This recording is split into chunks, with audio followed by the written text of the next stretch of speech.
नमस्कार, good morning all of you. आप सभी का एक बार फिर से स्वागत है अपनी इस ऑनलाइन क्लास में।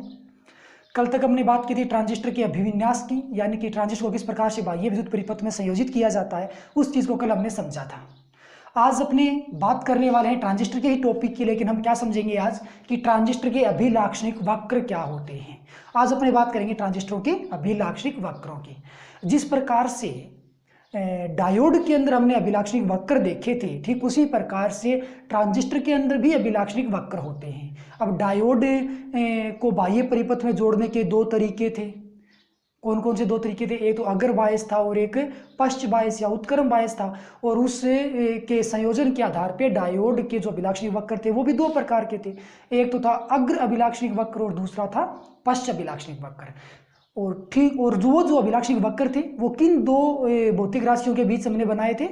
वोल्टता और धारा के बीच हमने जो वक्र खींचे थे वो डायोड के लिए अभिलाक्षणिक वक्र थे। ठीक ऐसा ही सेम सिस्टम ट्रांजिस्टर के अंदर भी होता है। ट्रांजिस्टर के अंदर भी दो अभिलाक्षणिक वक्र होते हैं और ट्रांजिस्टर के वक्र भी धारा और वोल्टता के मध्य ही खींचे जाते हैं।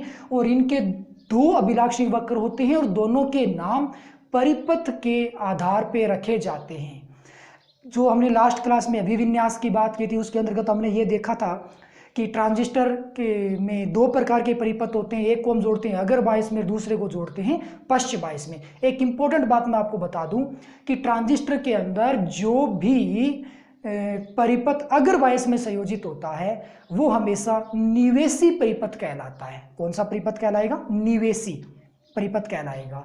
और ट्रांजिस्टर के अंदर जो भी परिपथ होता है जो पश्च बायस में होता है उसे हम निर्गत परिपथ कहते हैं। तो कुल मिलाकर के बात ये होगी कि ट्रांजिस्टर के अंदर दो परिपथ होंगे, एक तो होगा निवेशी परिपथ और एक होगा निर्गत परिपथ। तो उसके आधार पे ट्रांजिस्टर के अभिलाक्षणिक वक्र भी दो प्रकार के बन जाएंगे और उन्हीं के नामकरण के आधार पे होंगे। एक होगा निवेशी अभिलाक्षणिक वक्र और दूसरा होगा निर्गत अभिलाक्षणिक वक्र। तो अपने पास जो ट्रांजिस्टर के अभिलाक्षणिक वक्र हैं वो कितने प्रकार के होंगे? दो प्रकार के। कौन कौन से? पहला हो गया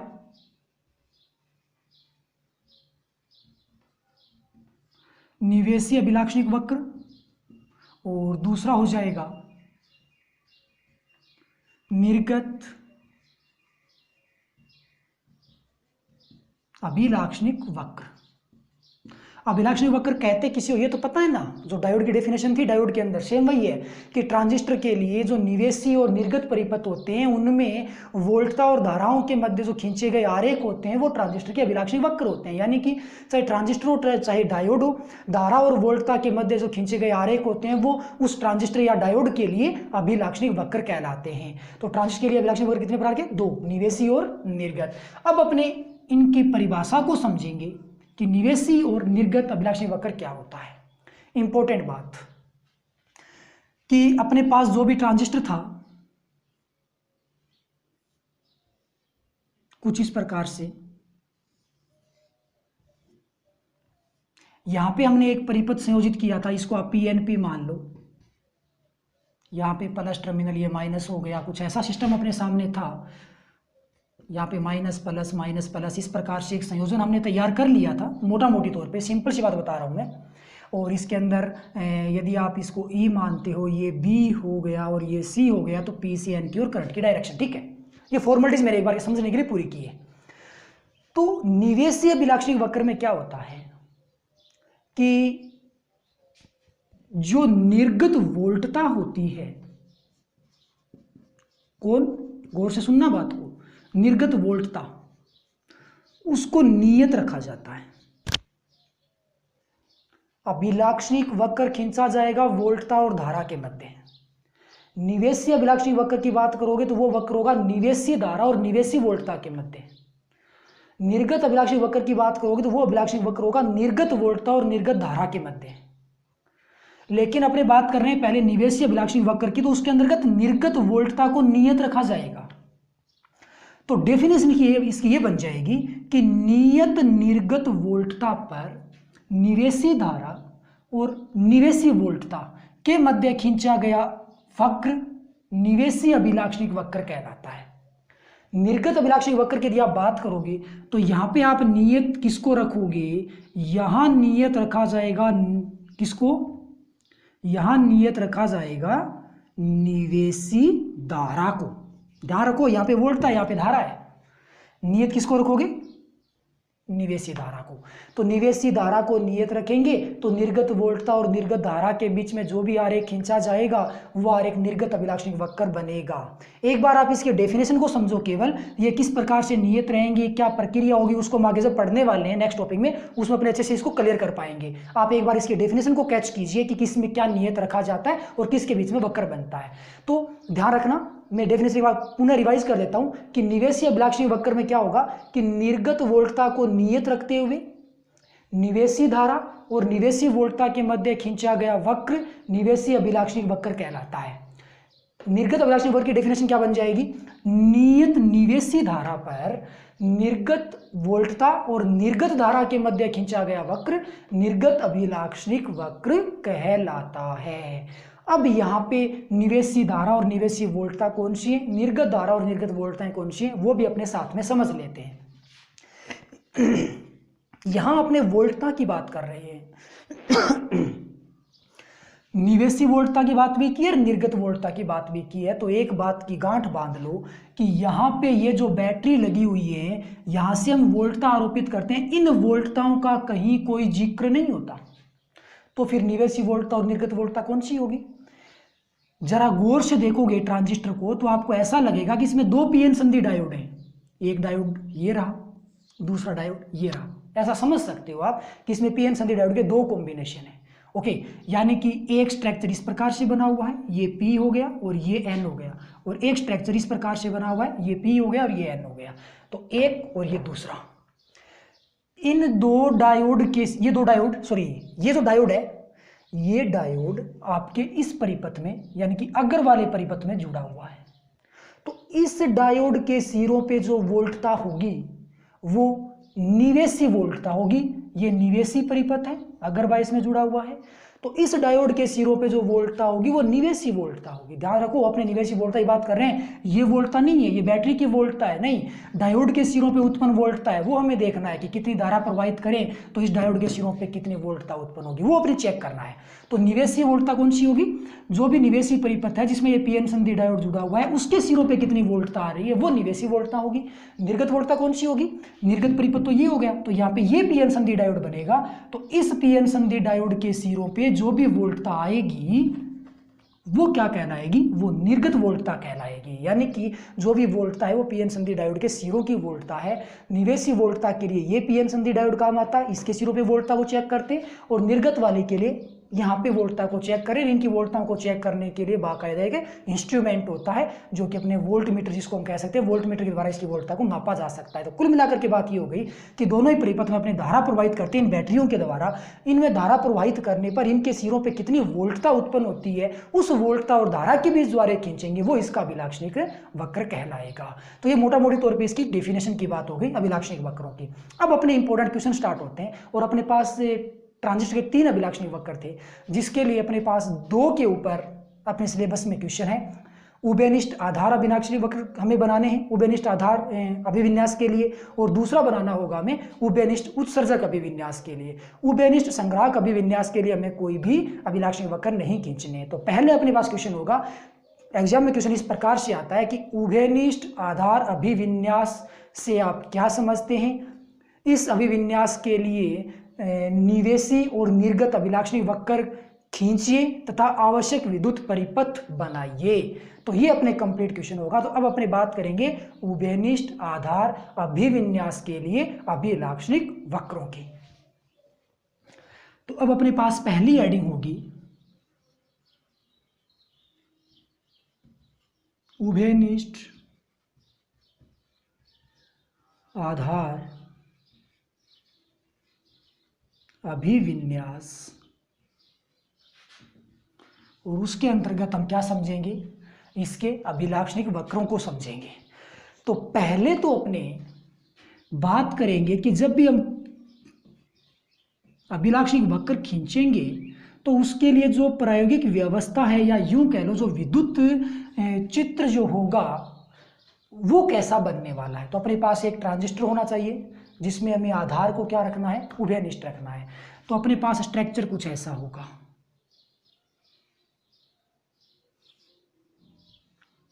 ये एक ट्रांजिस्टर हो गया। यदि आप इस क्वेश्चन को गौर से समझ लोगे तो आगे वाला जो क्वेश्चन होगा वो भी अनिष्ट उत्सर्जक वाला समझाने की कतई जरूरत नहीं पड़ेगी, आप खुद से कर पाओगे। मैं यहाँ पे पीएनपी ले लेता हूँ, आप चाहो तो एनपीएन ले सकते हो, नो इश्यू, डिपेंड करता है आपके ऊपर। ये जो पॉइंट है वो आधार है, ये जो पॉइंट है वो उत्सर्जक है, और ये जो पॉइंट है वो संग्राहक है। और ई से बी के बीच में और पी से एन की ओर धारा की दिशा को रिप्रेजेंट कर दिया। ये अपने पास एक उभयनिष्ठ आधार के लिए ट्रांजिस्टर हो गया। अब इसको अपने बाह्य परिपथ में जोड़ेंगे तो एक बैटरी तो निवेशी परिपथ के लिए चाहिएगी जो कि अगरवाइस में जुड़ेगी, एक बैटरी निर्गत परिपथ के लिए चाहिएगी। तो अपने पास एक बैटरी है यहाँ पे,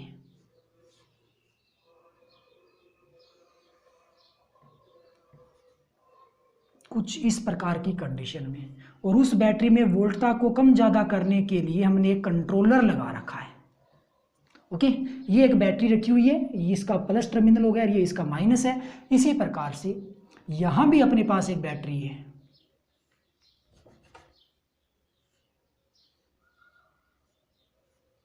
इस प्रकार से,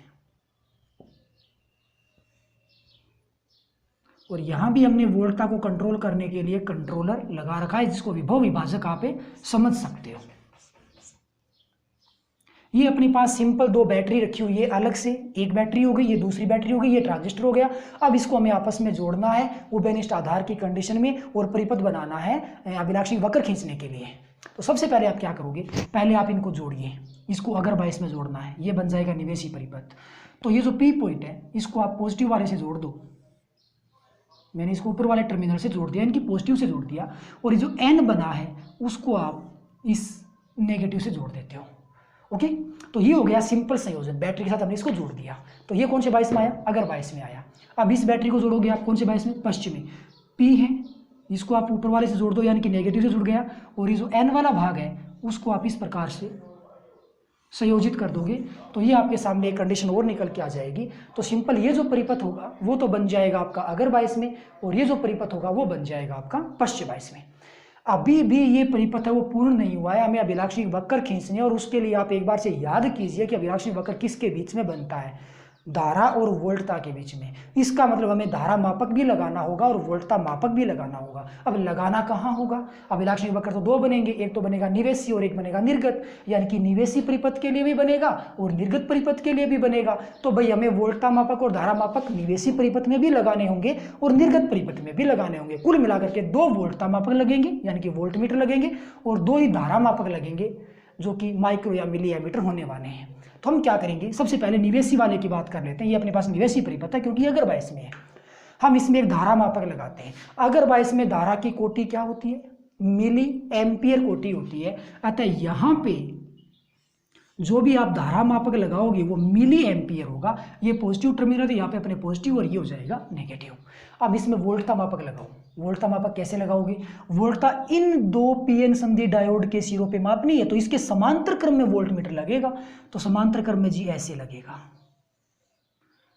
V, और ये किसके बीच में लगा है, ये E और B के बीच में लगा है, तो इसका अपने नाम क्या देंगे, VEB नाम देंगे। अब ये इसके समांतर क्रम में कैसे है, देखो वोल्ट मीटर का एक सिरा P से जुड़ा हुआ है और वोल्ट मीटर का ये जो दूसरा सिरा है वो N से जुड़ा हुआ है, यानी कि इसके दोनों टर्मिनल है वो P और N से जुड़े हुए हैं इस प्रकार से सीधे। तो ये जो वोल्ट मीटर है वो इसके कौन से क्रम में हो गया, समांतर क्रम में हो गया। तो ये हमने वोल्ट मीटर जोड़ दिया। ये तो बात हो गई निवेशी परिपथ की। अब बात करते हैं निर्गत वाले की। अब निर्गत वाले में भी हमें क्या करना है, एक धारा मापक लगाना है और एक वोल्टता मापक लगाना है। धारा मापक श्रेणी क्रम में लगेगा यहाँ पे।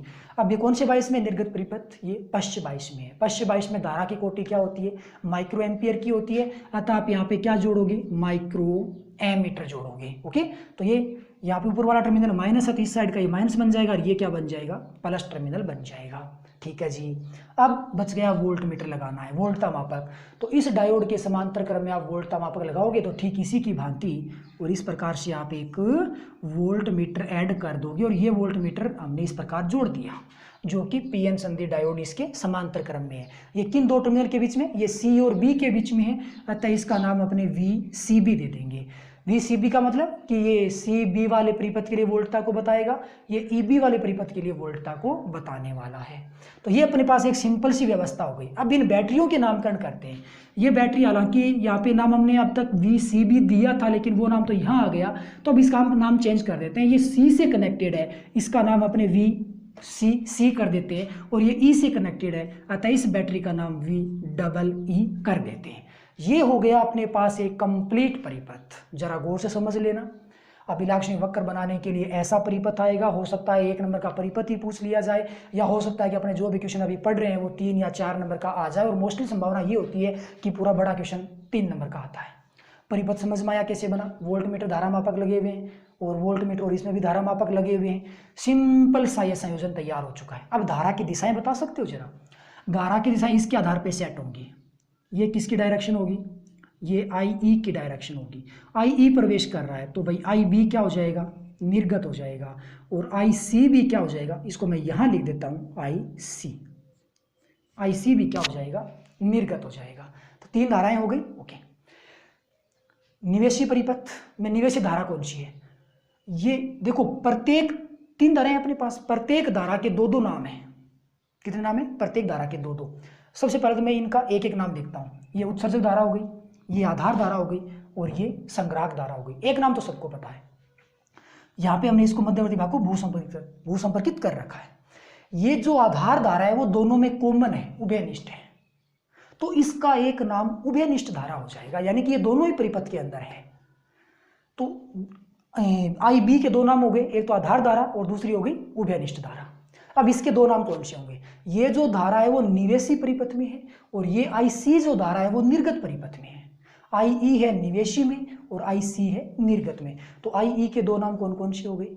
IE एक तो हो जाएगा उत्सर्जक धारा, और दूसरा हो जाएगा निवेशी धारा। कौन सी धारा? निवेशी। क्यों? क्योंकि ये निवेशी परिपथ में है। IC के 2 नाम कौन कौन से हो जाएंगे? ये एक तो हो जाएगा संग्राहक धारा, और एक हो जाएगा निर्गत धारा, क्योंकि ये निर्गत परिपथ में है। तो ये अपने पास एक सिंपल सी इसकी व्यवस्था निकल के आ चुकी है। प्रत्येक धारा के 2-2 नाम है। ये दोनों नाम आप अच्छे से याद रखोगे। ठीक है जी। अब अपने बनाते हैं अभिलाक्षणिक वक्र, और पहला अभिलाक्षणिक वक्र है अपने पास निवेशी अभिलाक्षणिक वक्र।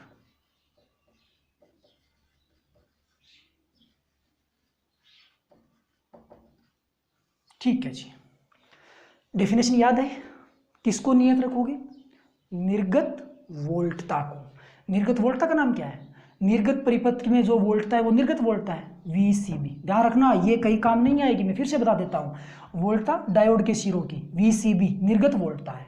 निवेशी वोल्टता कौन सी है? VEB, न कि ये है, ये कहीं कोई काम नहीं आने वाली है। VEB निवेशी वोल्टता है, VCB निर्गत वोल्टता है। निवेशी धारा IE, निर्गत धारा IC। Okay, is that clear? ठीक है। नियत किसको रखोगे? नियत रखोगे निर्गत वोल्टता को। नाम क्या है? VCB। तो भाई इसके अंदर VCB है वो क्या रहेगा? नियत रहेगा। अब कैसे? एक बात कान खोल के सुन लो कि आपने यहाँ पे जो भी कंट्रोलर लगाए हैं, यहाँ पे एक रेगुलेटर साइज का होता है वोल्टता को कम ज़्यादा करने के लिए। यहाँ भी वोल्ट का कंट्रोलर हमने लगाया है। एक जैसे अपने फैन होता है ना, जिसमें रेगुलेटर होता है स्विच कम ज़्यादा करने वाला, ठीक उसी प्रकार से एक रेगुलेटर होता है, तो उसके आधार पे हम वोल्टता को कम ज़्यादा कर सकते हैं। तो हम क्या करेंगे कि इस VCB वोल्टता को फिक्स कर देंगे, यहाँ पे लगे रेगुलेटर की सहायता से फिक्स कर दिया एक फिक्स मान पे। मान लो इसका मान 5 वोल्ट है, या 2 वोल्ट है, या 7 या 10, कितना भी वोल्ट होगा, इसको आप एक स्थान पे फिक्स कर दो। अब उसके बाद क्या करोगे? निवेशी वक्र बनाना है। किस किस के बीच बनेगा? निवेशी धारा और निवेशी वोल्टता के बीच। तो काम कौन आएगा? निवेशी धारा IE, निवेशी वोल्टता VEB, यानी कि वक्र बनेगा IE और VEB के बीच में। यहाँ पे जो कंट्रोलर लगा हुआ है उसको आप रोटेट करो। धारा का एक फिक्स मान नोट कर लो। आपके सामने वो क्या लगा हुआ है जो आपने लैब में देखा होगा, मिली एम्पियर में जिसको मापते हैं, किसकी सहायता से? मिली एमीटर की सहायता से, और यहाँ पे होता है माइक्रो एमीटर लगा हुआ। तो उसके अंदर आप पाठ्यांक नोट कर लो धारा का, साथ में जो वोल्ट मीटर लगा हुआ है उसके आधार पे आप पाठ्यांक नोट कर लो, यानी कि दोनों की एक एक रीडिंग नोट कर ले। अगली बार हम क्या करेंगे? इसको यही फिक्स रखेंगे, इसको चेंज करेंगे, इस रेगुलेटर को, निवेशी वाले को, थोड़ा सा चेंज कर दिया, कम या ज़्यादा जो भी आपकी मर्जी। धारा का और वोल्टता का एक बार फिर से एक नया मान आएगा। जैसा कि आपने ओम के नियम में धारा और वोल्टता को मेजर करते हो ना, ठीक उसी प्रकार से फिर यहाँ से रेगुलेटर चेंज करेंगे तो इसके मध्य में एक और मान निकल के आएगा धारा और वोल्टता का।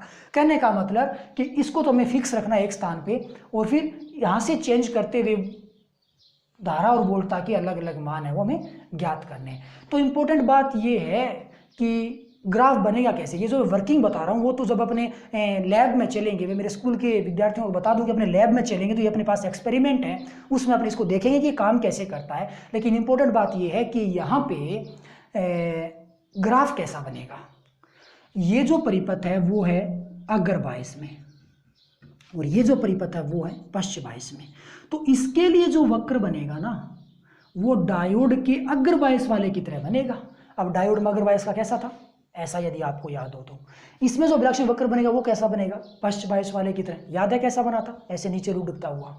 तो अग्र बायस वाली कंडीशन में जो ग्राफ बनता है, वक्र बनता है, वो अग्र बायस वाले की भांति बनता है जो कि डायोड हमने बनाया था। और पश्च वाले में यानी कि जो निर्गत अभिलाक्षणिक वक्र होता है वो कैसा बनता है, पश्च वाले परिपथ में जो हमने बनाया था डायोड में, ठीक वैसा ही बनता है।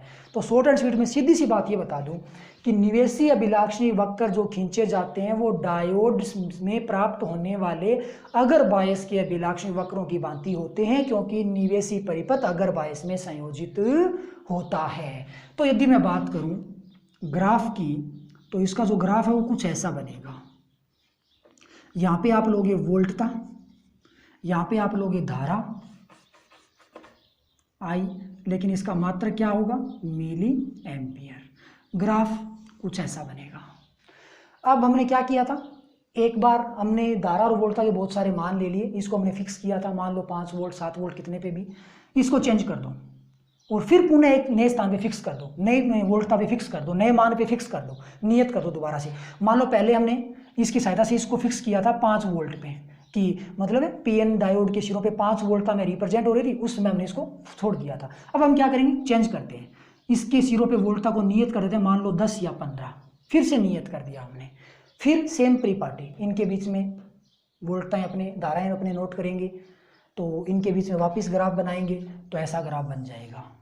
फिर दोबारा ग्राफ बनाएंगे, फिर ऐसा बन जाएगा। यानी कि यहाँ से आप एक बार फिक्स करो मान को, यहाँ से ग्राफ बनाओ, एक रेखा प्राप्त हो गई।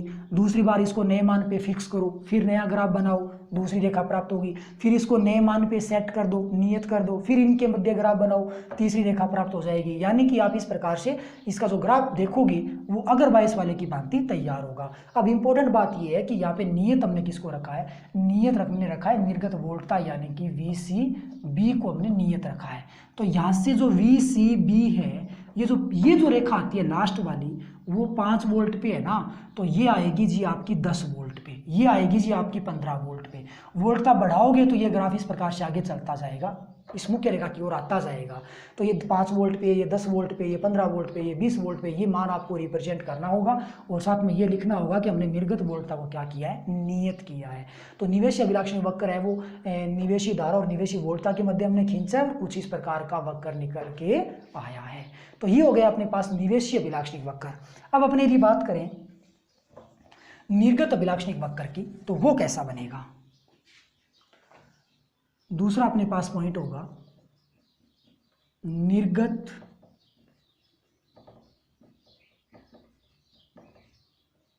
अभिलाक्षणिक वक्र। नियत किसको रखोगे, निर्गत अभिलाक्षणिक वक्र में नियत किसको रखा जाएगा, निवेशी धारा को। निवेशी धारा का नाम क्या है, निवेशी धारा IE है, तो IE यहाँ पे क्या होगा, नियत होगा। अब यहाँ पे एक चीज़ और है जरा, जो V और I आपने रिप्रेजेंट किए थे, ये निवेशी धारा है, यहाँ पे आएगी जी IE, और ये निवेशी वोल्टता है, यहाँ पे लिखा जाएगा VEB, ऐसा कुछ लिखा जाएगा। ठीक है जी। निर्गत अभिलाक्षणिक वक्र क्या होता है, नियत निवेशी धारा की स्थिति में निर्गत वोल्टता और निर्गत धारा के मध्य खींचा गया आरेख निर्गत अभिलाक्षणिक वक्र कहलाएगा।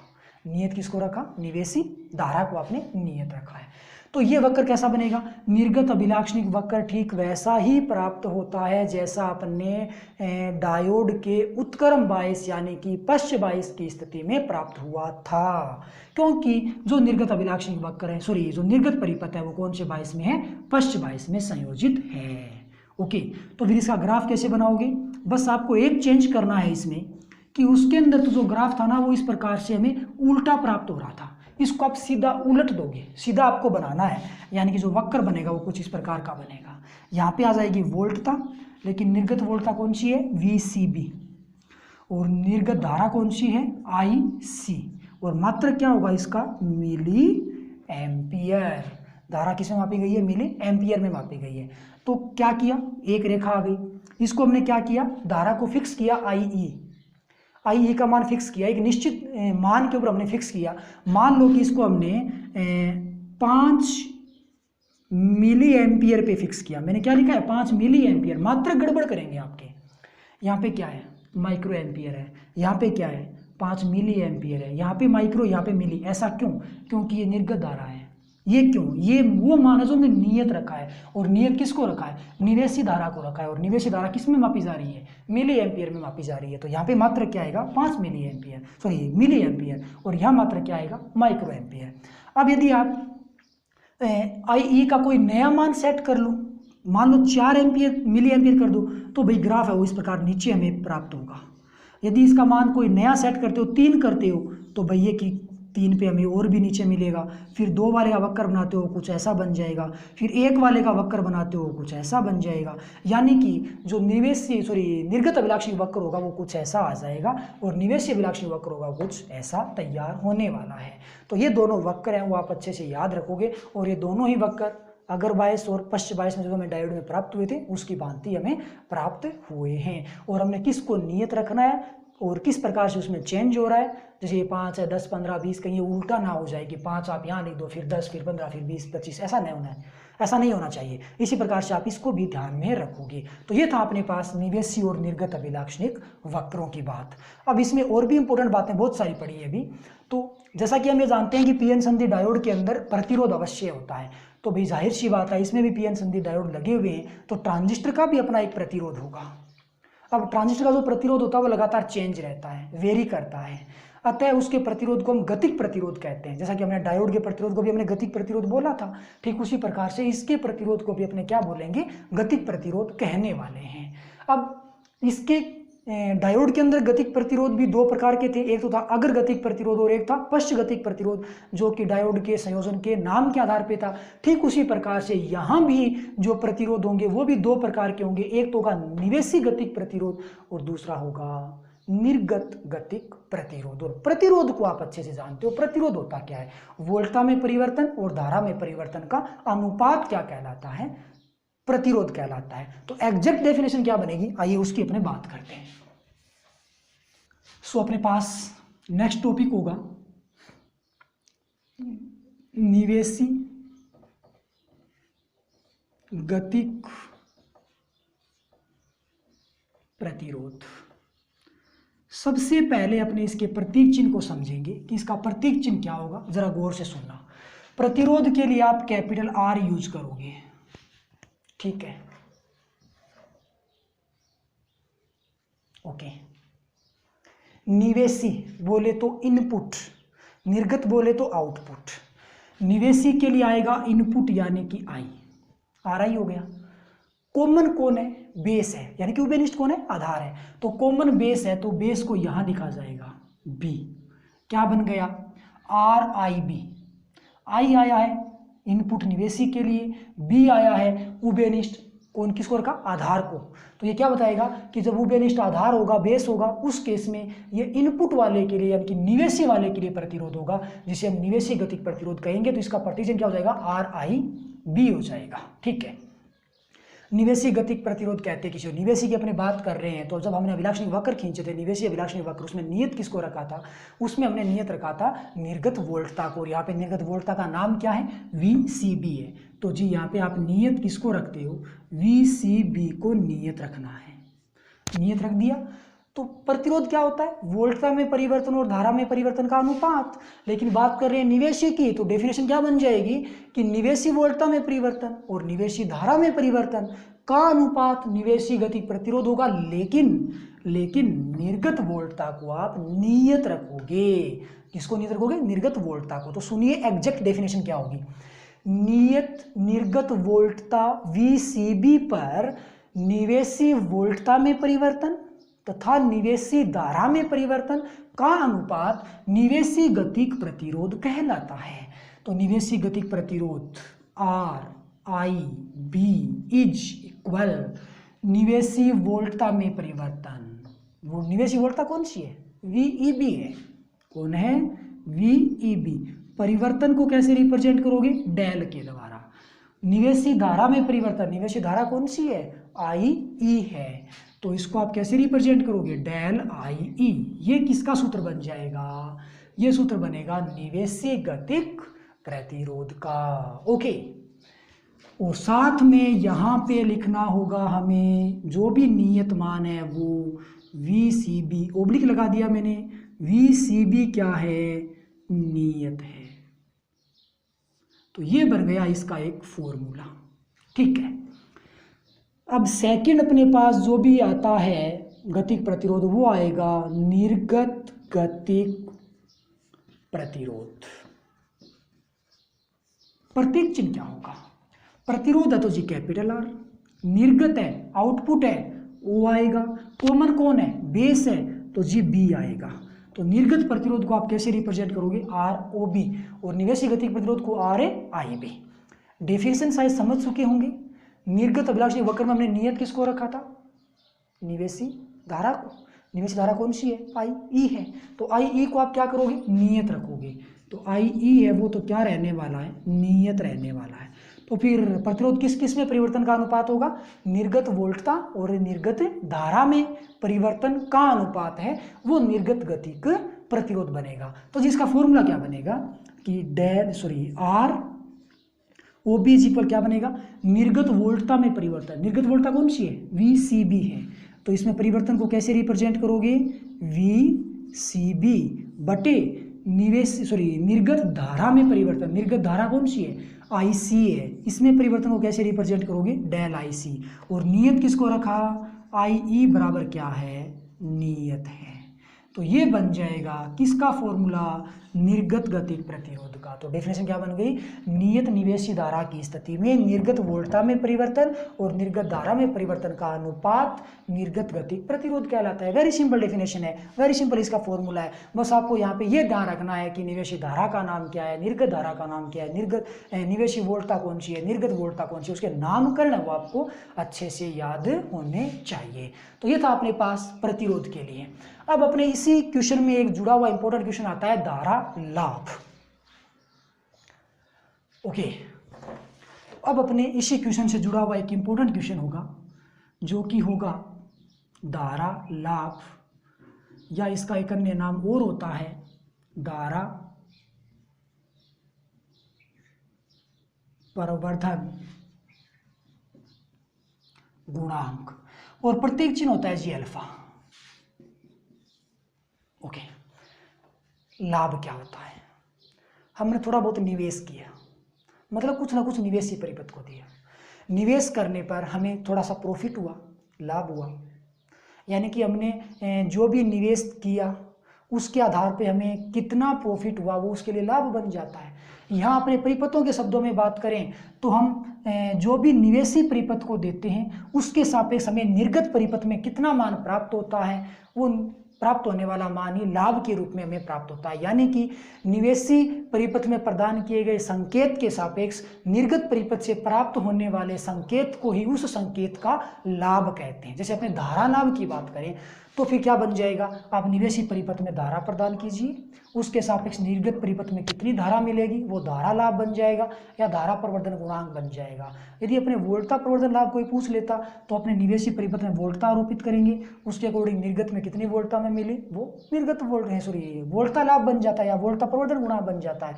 तो अपने बात कर रहे हैं धारा लाभ की, तो निवेशी परिपथ में धारा को आरोपित करना है, उसके अकॉर्डिंग हमें निर्गत परिपथ में कितनी धारा मिली है वो निर्गत परिपथ में प्राप्त होने वाले धारा ही धारा लाभ कहलाता है। तो डेफिनेशन क्या बन जाएगी कि निवेशी परिपथ के सापेक्ष निर्गत परिपथ में प्राप्त होने वाली धारा को धारा लाभ कहते हैं, या यूं कह सकते हो कि निर्गत परिपथ की धारा और निवेशी परिपथ की धारा का अनुपात धारा लाभ कहलाता है।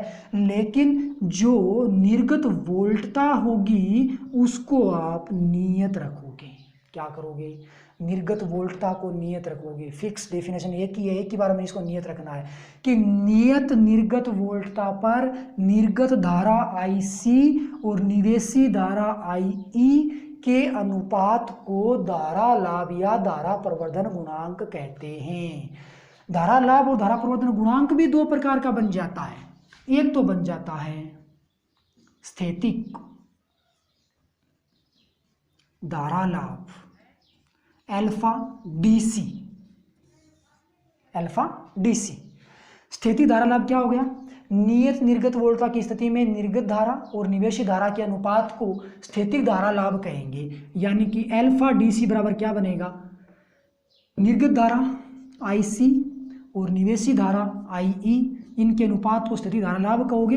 और नियत किसको रखा हमने, निर्गत वोल्टता को नियत रखा। तो अल्फा DC का जो फॉर्मूला है वो बन गया IC/IE, और यहाँ पे VCB है वो क्या है, नियत है।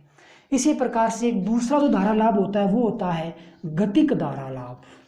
गतिक धारा लाभ जो कि अल्फा AC होता है। क्या होता है, अल्फा AC होता है।